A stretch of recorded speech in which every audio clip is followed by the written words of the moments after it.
Assalamualaikum warahmatullahi wabarakatuh. Perkenalkan, nama saya Rama Pradita Ryananda dengan NPM 2417051039 dari Prodi S1 Ilmu Komputer kelas B. Di video kali ini, saya ingin menyelesaikan tugas dengan mata kuliah pengantar organisasi komputer, yaitu materi tentang gerbang logika dan transistor. Oke, kita lanjut. Oke, jadi yang awal ini adalah pengertian dari gerbang logika itu sendiri. Nah, jadi di sini ada gambarnya gerbang logika yang meliputi AND, NAND, OR, NOR, XOR, XNOR, dan NOT. Nah, jadi kita bahas dulu apa sih itu gerbang logika.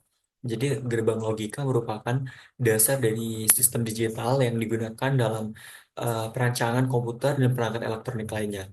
Nah, jadi gerbang logika ini tuh kayak sebuah sistem digital gitu ya untuk alat elektronik. Nah, selanjutnya gerbang logika ini tuh bisa direalisasikan menggunakan berbagai teknologi. Salah satunya adalah yang namanya transistor.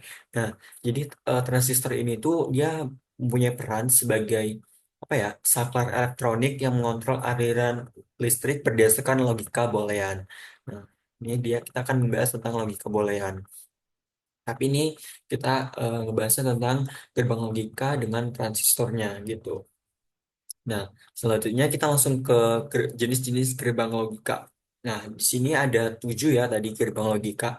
Nah, yang pertama itu yang dibahas adalah tentang gerbang NOT atau inverternya. Jadi, NOT atau inverter tuh dia kayak apa ya, bertukar gitu loh. Nilainya tuh bertukar. Nah, jadi di sini eh, syaratnya yang pertama itu memiliki satu input dan satu output. Dan yang kedua, output selalu merupakan kebalikan dari input. Nah, jadi kalau misalnya ini ada gambarnya. Nah, ini untuk gambar gerbang logikanya itu dia eh, kayak segitiga, terus ada bulatan kecil gitu ya. Segitiga, terus bulatan kecil yang menyatu gitu. Nah, itu gambar dari gerbang node. Nah, untuk caranya itu dia kalau misalnya kita input nih, input nilai A-nya itu adalah nol, maka outputnya satu karena ini not. Jadi dia kayak antonim ya, kayak apa ya? Kayak kebalikannya gitu. Jika kita inputin satu, maka dia hasilnya nol outputnya. Dan yang kedua, ini ada gerbang AND. Nah, AND ini dia itu dan ya. Nah, dia ada gambarnya. Nah, ini dia. Dia gambarnya itu kayak kayak apa ya? Kayak gini terus gini kayak lengkung gitu. Dan dia nggak ada bulatan kecilnya ya. Kalau ada bulatan kecilnya itu namanya NAND. Jadi dia kayak not and gitu ya. Nah, jadi syaratnya itu juga sama, ada dua gerbang AND ini. Yang pertama adalah memiliki dua atau lebih input ya. Jadi dia ada input A dan input B dan bisa lebih ya. Kalau yang not tadi kan cuma satu. Nah, terus syarat yang kedua itu adalah outputnya dia akan bernilai satu hanya jika semua input bernilai satu. Nah, jadi output ini akan bernilai satu hanya jika semua input bernilai satu. Nah, jika dia input A dan B-nya itu nol nol,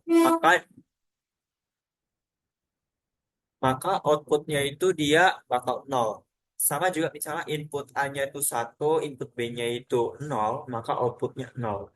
Dan input A-nya nol, B-nya satu, maka outputnya nol. Nah, tapi jika nilainya sama nih, satu dan satu, maka hasilnya satu gitu outputnya. Anggap aja, anggap aja misalnya nol itu false, satu itu true. Nah, jadi kalau misalnya false dan false, maka dia ya salah hasilnya, false kan. Nah, jika misalnya false dan true, hasilnya salah.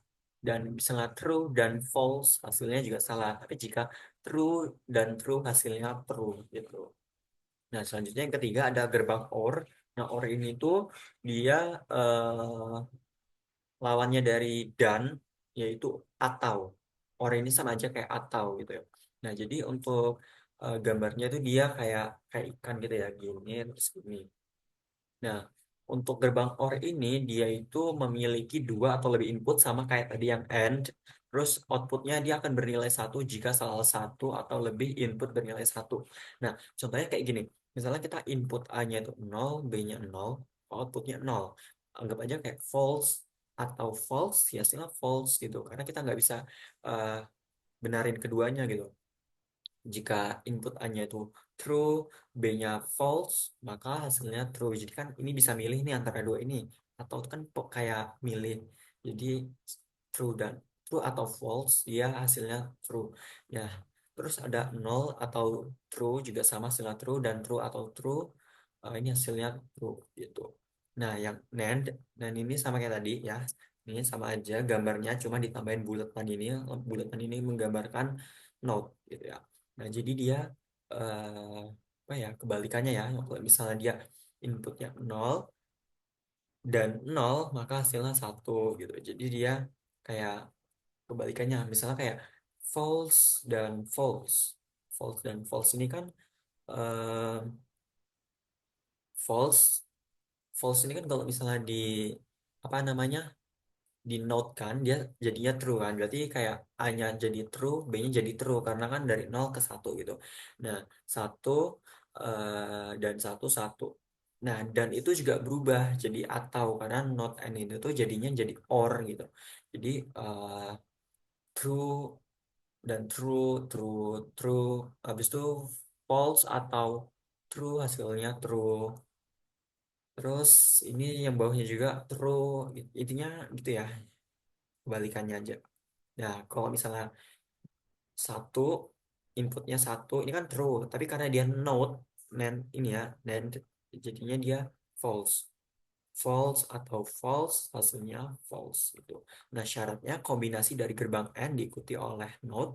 Nah, output akan bernilai 0 hanya jika semua input bernilai satu. Jadi jika misalnya dia satu satu maka hasil nol, sisanya ya udah satu gitu.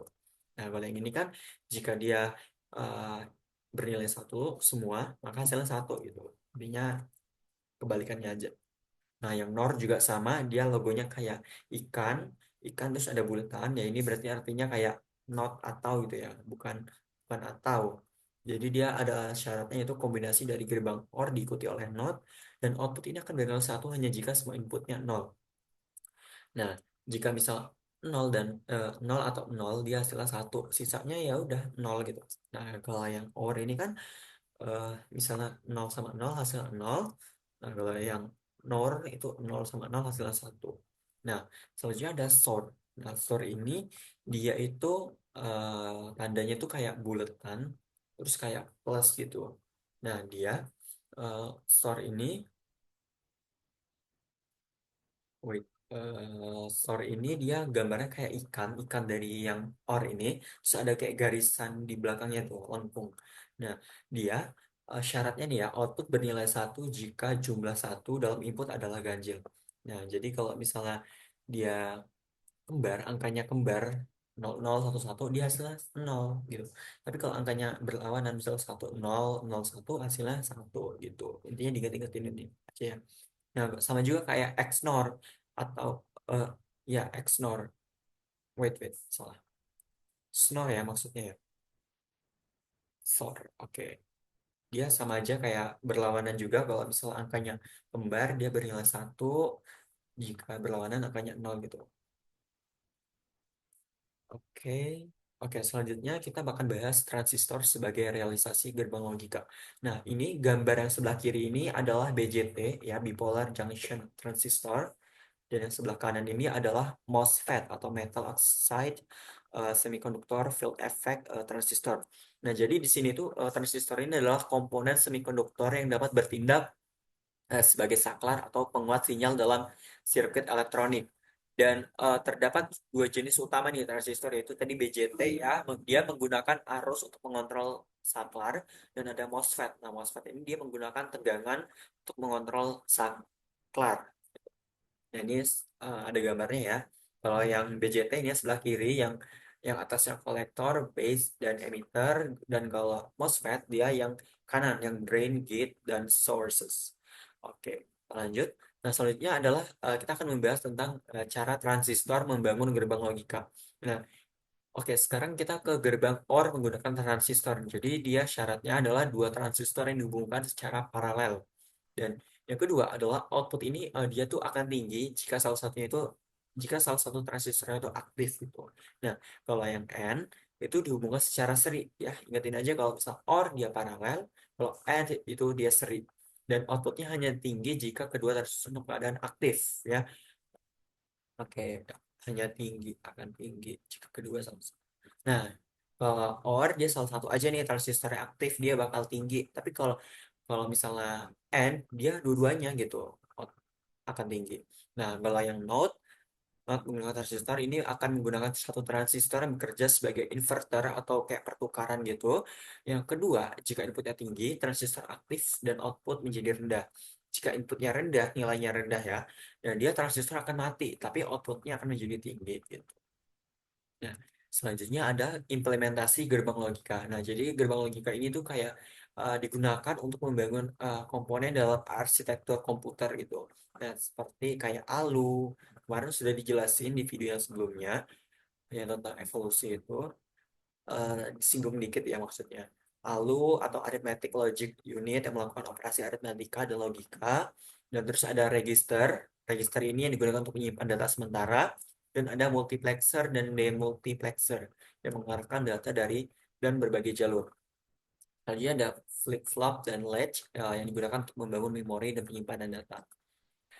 Oke, terakhir ini ada kesimpulan. Jadi kesimpulannya itu adalah gerbang logika ini adalah dasar dari suatu sistem digital gitu. Dan transistor ini merupakan elemen utama. Jadi dia kayak saling berkesinambungan dalam implementasi gerbang logika. Jadi kalau misalnya ingin mengimplementasikan gerbang logika, kita perlu yang namanya transistor gitu.